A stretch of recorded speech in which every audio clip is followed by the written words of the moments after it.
Je place maintenant à l'invité d'Au cœur de l'info. Aux États-Unis, ce dimanche, journée de prière nationale pour célébrer le 250e anniversaire du pays en présence de membres du clergé et de plusieurs figures de l'administration américaine. Ça se passe sur le National Mall, à 2 pas de la Maison-Blanche et du Congrès. Un marathon de 9 heures de recueillement durant lequel sera honorée l'histoire de la nation américaine que la conseillère spirituelle de Donald Trump, Paula White, estime être fondée sur les valeurs chrétiennes et sur la Bible.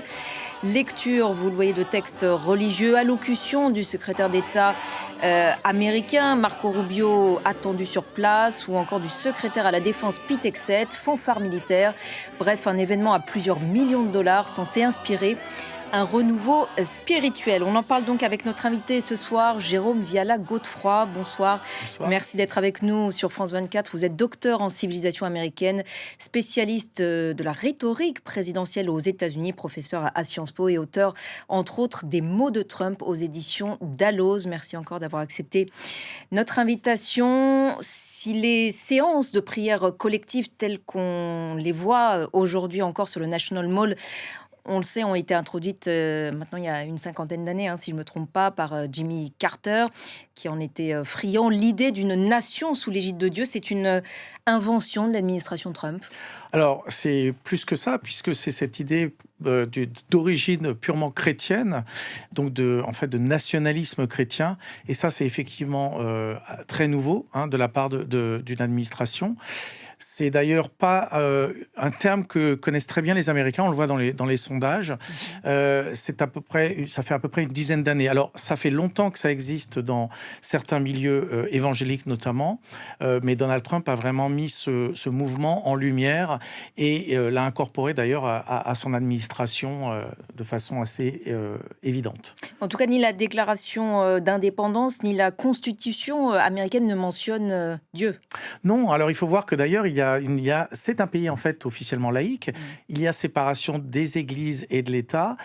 Mais différemment de la France, puisque en fait, il y a donc 2 clauses dans le premier amendement, et l'un qui dit tout simplement qu'il ne doit pas y avoir d'église nationale, c'est la clause de non-establishment, on n'établit pas une église nationale. Et la deuxième, c'est qu'il doit y avoir la liberté religieuse. Et c'est tout ce qui est dit. Et voilà, donc il y a on parle beaucoup plus de sa foi en public, y compris chez les hommes ou les femmes politiques. Mais par contre, il ne doit pas y avoir une religion officielle. Or là, ce que veut le récit qui nous est fait ici, c'est celui d'une nation chrétienne qui serait chrétienne depuis les origines et qui aurait perdu justement ce christianisme depuis l'origine. Vous parlez de séparation de l'Église et de l'État, version américaine, elle est donc menacée aujourd'hui ? Alors oui, enfin en tout cas elle est menacée parce que ce qu'on voit, c'est qu'il y a des tentatives dans de nombreux États également d'introduire par exemple des obligations de prière. Alors c'est retoqué en général par les juges fédéraux, mais voilà, des tentatives de mettre des écrits religieux de la Bible dans des lieux publics, notamment que ce soit des mairies par exemple ou des capitoles dans certains États. Voilà, donc il y a vraiment des tentatives importante, mais cela reste très minoritaire aux États-Unis en termes de population. C'est-à-dire que ça représente... C'est 20% à peu près de la Voilà, alors population. les vrais nationalistes chrétiens, selon un petit peu comment on définit cela, c'est à peu près 10%, et ceux qui sont sympathisants, c'est peut-être 20% en plus. Voilà, donc on est à peu près une trentaine de pourcents qui sont plus sympathisants, mais pas forcément sur tous les thèmes. La conseillère en spiritualité de Donald Trump, Paula White, qu'on voit beaucoup aux côtés de Donald Trump sur de nombreuses photos officielles, affirme que les pères fondateurs, justement, que vous mentionniez il y a quelques instants, voulaient faire des États-Unis une nation, je la cite, explicitement chrétienne. C'est complètement faux. C'est totalement contredit, en tout cas, par de nombreux historiens. Un des fondateurs, enfin une des personnes qui est sur ce mouvement-là et qui d'ailleurs a organisé cette manifestation-là aujourd'hui à Washington, c'est David Barton, qui est un historien sur lequel d'ailleurs se fonde aussi Paula White très souvent, et qui a écrit sur Jefferson des choses qui étaient tellement fausses que la maison de publication a repris le livre et a arrêté d'éditer ce livre, parce que il y avait vraiment une contestation de tous les historiens, y compris d'ailleurs des historiens conservateurs. Vous mentionnez les chrétiens chrétiens évangéliques, ils ont largement contribué à l'élection de Donald Trump. Quelle est aujourd'hui leur influence sur le président américain ? Alors, leur influence est assez importante, mais c'est surtout que c'est un peu un deal que lui fait, c'est-à-dire que je vous défends, je fais un récit qui vous défend et vous êtes ils sont vus comme des victimes. On peut en parler pourquoi, notamment depuis le Covid, puisqu'on a dû fermer des églises pendant une certaine période. Donc, ce récit victimisation marche, et Donald Trump sait que en leur donnant des gages, en fait, il aura toujours cette loyauté de leur part. Donc une sorte de deal. Et il y a aussi une dimension très importante aux États-Unis, c'est la dimension raciale. Parce qu'il ne faut pas oublier qu'on parle d'évangéliques blancs. Les évangéliques noirs, par exemple, eux, ont voté massivement pour Kamala Harris. Quels sont les objectifs, disons, de ce courant politique, désormais, ce nationalisme chrétien? Alors, le terme date de 2020. C'est quoi qu'est-ce qu'ils espèrent en traduction concrète, en termes politiques? Alors, ce qu'ils espèrent, c'est avoir plus d'influence. C'est ce qu'ils espèrent aussi, c'est gagner cette bataille culturelle, que ça soit à travers l'école, à travers les arts, à travers un certain nombre d'éléments du quotidien. Ils ont d'ailleurs questions sociétales aussi, les questions sociétales, et ils ont d'ailleurs mis ça en termes très simples, en parlant des 7 montagnes. Les 7 montagnes, ce sont 7 catégories dans la société qu'il faut reconquérir, qu'il faut conquérir pour avoir une influence maximale. Ils ne croient pas forcément d'ailleurs tellement dans la démocratie. C'est l'idée vraiment que finalement la démocratie ne compte pas vraiment, parce que là on accomplit la prophétie de Dieu. Alors je parle vraiment de ceux qui croient vraiment fortement dans le... Ça pourrait être quoi, du coup, une dérive antidémocratique? Ça pourrait être une dérive, disons, un petit peu théocratique, sachant que Donald Trump lui-même n'est pas très... il n'est pas religieux à la base. Il n'est pas très religieux, il ne connaît pas très bien, il n'a aucune connaissance théologique.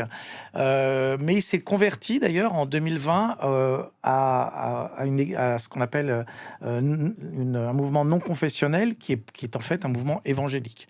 Et Il est entouré en revanche de Pete Hegseth, oui, le ministre de la Défense, et le secrétaire d'État américain Marco Rubio. Eux sont très religieux? Oui, ils sont très religieux. Alors Pete Hegseth particulièrement, et il a une vision... Il s'est exprimé d'ailleurs aujourd'hui. Voilà, il est proche d'un pasteur qui s'appelle Doug Wilson, qui justifie l'esclavage, qui est contre le droit de vote des femmes. Enfin, ça va très très loin. Et Pete Hegseth l'a fait venir au Pentagone pour parler devant les troupes. Lui-même, il croit dans cette idée de guerre de religion, en fait. Et d'ailleurs, c'est dans ces termes qu'il parle de la guerre avec l'Iran. Donc voilà, on est quand même dans quelque chose d'assez grave, en tout cas qui ne s'est jamais produit dans l'ère moderne. C'est-à-dire, via le soutien à Israël, il accomplirait une volonté divine. Exactement, c'est ça? exactement. Puisque c'est l'idée d'un certain nombre de ce qu'on appelle les chrétiens sionistes, qui pensent que, alors ils ne sont pas forcément en faveur des Juifs en général, mais de l'accomplissement de la prophétie, qui voudrait qu'il y ait reconstruction du temple et qu'il y ait que ça annonce la venue, le retour du Messie sur Terre. Exactement. À quoi lui sert ce marathon de prière concrètement à Donald Trump? Alors c'est le début en fait de cette commémoration qu'on va voir, dont le point culminant sera le 4 juillet pour le 250e anniversaire des États-Unis. Et donc c'est vraiment de changer le récit. Et cette bataille, elle se fait à tous les niveaux. Il y a des tentatives de changer ce qui se passe dans les musées fédéraux. Il y a des tentatives de changer, d'élaguer, d'enlever un certain nombre d'éléments sur les sites officiels de l'histoire, tout ce qui est fédéral. Donc c'est vraiment une réécriture tout simplement du récit national. Et c'est très très important pour Donald Trump, parce qu'il veut laisser sa marque dans le monde et sur l'histoire américaine. Parallèlement, il y a une forme d'idolâtrie qui s'est mise en place autour de la figure de Donald Trump. Oui, c'est quelque chose qui est très controversé. D'ailleurs, on a eu cette image de Donald Trump. Alors, c'était pas en or, mais christique. Voilà. Alors, il y a eu la figure christique, effectivement. Une image générée par l'intelligence artificielle. Voilà, c'est ça, où il se place comme étant le Christ. Il a nié évidemment que c'était le cas, mais ça a créé beaucoup de controverses, à tel point d'ailleurs qu'il a dû retirer cette image. Mais Paula White, sa conseillère dont vous parliez, elle dit que voter contre Trump, c'est aller contre Dieu. Il l'a retiré parce que, aux yeux d'une partie de son électorat, c'était un véritable blasphème. Il a perdu, vous diriez, une part de son électorat à travers ce genre de, de postes C'est difficile exagérés. à dire. Je ne pense pas qu'il va y perdre nécessairement le soutien des chrétiens évangéliques. C'est vu comme un épisode Non, mais pour ou eux. d'une autre partie Alors d'une des partie, oui. chrétiens. Par contre, oui, notamment des catholiques. Alors il était déjà en baisse, notamment chez les hispaniques catholiques, mais d'abord pour des raisons économiques à la base. Et puis, disons que c'est un élément qui va se rajouter à cette perte dans cette communauté qui est quand même très très importante dans des États comme par exemple le Texas. Autre chose qui a choqué une partie de la communauté chrétienne et notamment les catholiques aux États-Unis, ce bras de fer qui dure maintenant depuis plusieurs mois entre Donald Trump et le pape Léon XIV. Le pape d'ailleurs, on le signale, n'assistera pas donc aux célébrations du 4 juillet prochain. Il avait pourtant été officiellement invité, je crois, par Marco Rubio lui-même. Il y préférera d'ailleurs un déplacement très symbolique sur l'île italienne de Lampedusa qui a accueilli de nombreux migrants, on le sait, ces dernières années. C'est un message très clair là qui est envoyé à l'administration Trump. Oui, tout à fait. C'est un message très clair que d'ailleurs Trump a très bien compris. C'est pour ça qu'il est dans cette bataille avec le pontife. En fait, sur cette question de l'immigration, déjà lors de son premier mandat, c'était vraiment quelque chose qui divisait énormément un certain nombre de chrétiens et qui posait problème, notamment chez les catholiques qui sont vraiment dans cette idée aussi d'aider son prochain, enfin des chrétiens en général, mais particulièrement des catholiques, parce qu'il y avait un certain nombre de cardinaux aux États-Unis qui s'étaient émus de la politique de Donald Trump envers les immigrés. En insistant aujourd'hui sur les États-Unis, une nation chrétienne, Donald Trump met à l'écart une bonne partie de la population américaine. Est-ce que c'est un pari judicieux? Et ben voilà, c'est l'idée qu'il espère pouvoir peut-être gouverner, en tout cas autour de lui, c'est quand même quelque chose qui pose aussi problème parce qu'il a peur de perdre les élections, notamment de mi-mandat. Et il y a des tentatives, notamment en redessinant les cartes électorales, d'essayer de garder un maximum de sièges et de pouvoir peut-être gouverner avec une minorité qui serait aux commandes. Et tout cela, vous l'avez mentionné, alors que Donald Trump est en chute vertigineuse dans les sondages, alors affaibli sur la scène intérieure, mais aussi sur la scène internationale. On a beaucoup parlé sur notre antenne. Lui qui avait d'ailleurs promis America First à son électorat, il fait en fait tout l'inverse entre le Venezuela, l'Iran et tout cela. Les midterms donc s'annoncent très compliqués pour lui. Ça va s'annoncer très très difficile. Même le redécoupage électoral va peut-être pas suffire à garder la majorité pour les républicains à la Chambre. Et on parle même que les démocrates pourraient aussi gagner éventuellement le Sénat. Donc il va falloir voir, est-ce qu'on va assister à une vaguelette ou une petite vague démocrate ou vraiment un tsunami. Là, ils sont en train, je dirais, pour filer la métaphore, de mettre des sacs de sable pour éviter que la tempête passe de l'autre côté, mais si c'est trop fort, ils vont avoir beaucoup de mal. Et donc la religion, là, aujourd'hui, à la rescousse, c'est un peu comme ça qu'on peut lire cet Oui, événement? et il s'agit aussi de motiver les électeurs, parce qu'en fait, le problème, c'est pas forcément que ces électeurs vont voter pour les démocrates, mais qu'ils risquent de ne pas aller voter. Et donc là, c'est aussi un problème pour Donald Trump, donc il faut motiver sa base pour qu'au moins cette base-là aille voter. Merci beaucoup Jérôme Viella-Godefroy d'avoir répondu à nos questions ce soir dans Au cœur de l'info. Cet entretien est à retrouver sur notre site internet et nos réseaux sociaux. Restez avec nous sur France 24. Prochain point complet sur l'actualité internationale dans quelques minutes.